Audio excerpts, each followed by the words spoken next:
Wa mato mawale nei fina mulua au awa koloi mai mose ya tetato ia pe toki ba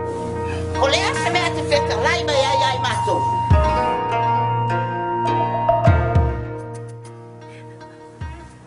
ai se tasi le ai sana ngasala ina mo ai tongi sana ma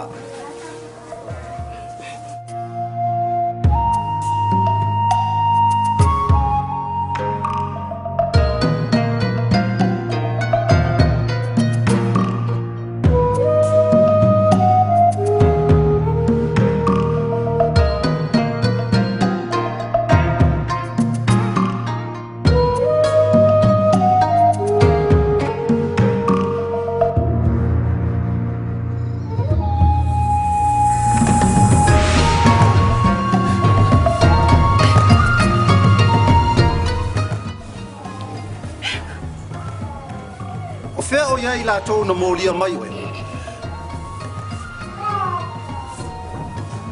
Yesu utelelo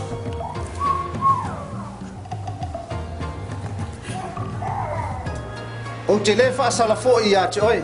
ina tula ia awa te toia ngasala